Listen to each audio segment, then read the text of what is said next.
kunyara gusaba abantu bonse kunyara gutenena muna barimu askeri banyara gusaba buna maigwano ya gati ya barimu amone serikali yanyara tukobe kwanse amatukama ega anyare gwekeranirwa uyo gwango ega ni gakuru kwa Isaac Newton oyiro munyagitari kurwas jinse cia maiko yonyare gwesokia na kunyara gukwanira igoro yomugiro yega bwa barimu abwasanyara gusaba bayiboli aborokigwa mo nababwatani au sivizara yechisemi kunyara gutegereranira mone birero bya barimu no eni gochinga kiechecho abwasanyara gusaba barimu na bari kunyara kuwekanyanse iri kunyara gutegereranira mono ensemo ya serikali na banyara gutwaro kwigwana na kunyara gusira moto sekta yechisemi. Naitwa Daktari Isaac Newton Kiniti, nikiwa kama mkurugenzi ama katibu mkuu wa chama cha wafanyikazi Kenya hapo awali, na waunga walimu na wafanyikazi wa serikali katika mgomo wao. Pia ningetaka kusema ya kwamba hatuwezi kunyamaza kimya tukitizama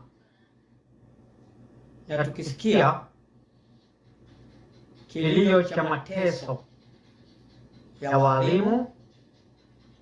wafanyikazi wa serikali, wanajeshi, wafanyikazi wote katika nchini Kenya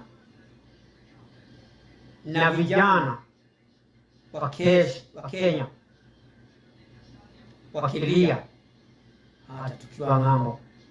Lazima tuungane na hawa katika kilio chao na katika jukumu ya kuhakikisha ya kwamba kuna mageuzi bora katika nchi ya Kenya.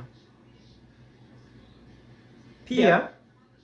hatuwezi kukubali kuangalia tukiwa kimya vile William Ruto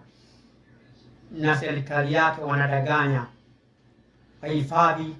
wa mikopo katika nchi ya Kenya, na wale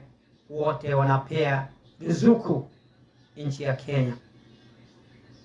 Sote tumejua ya kwamba ruzuku inayopewa Kenya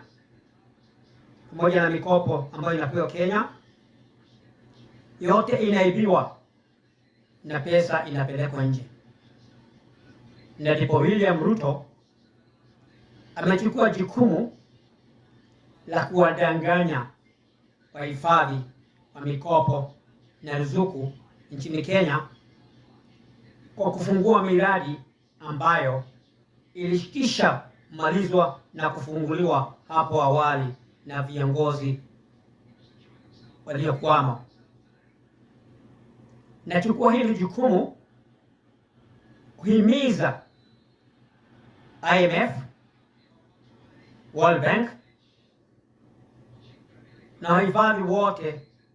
wa mikopo na ruzuku nchini Kenya kugoma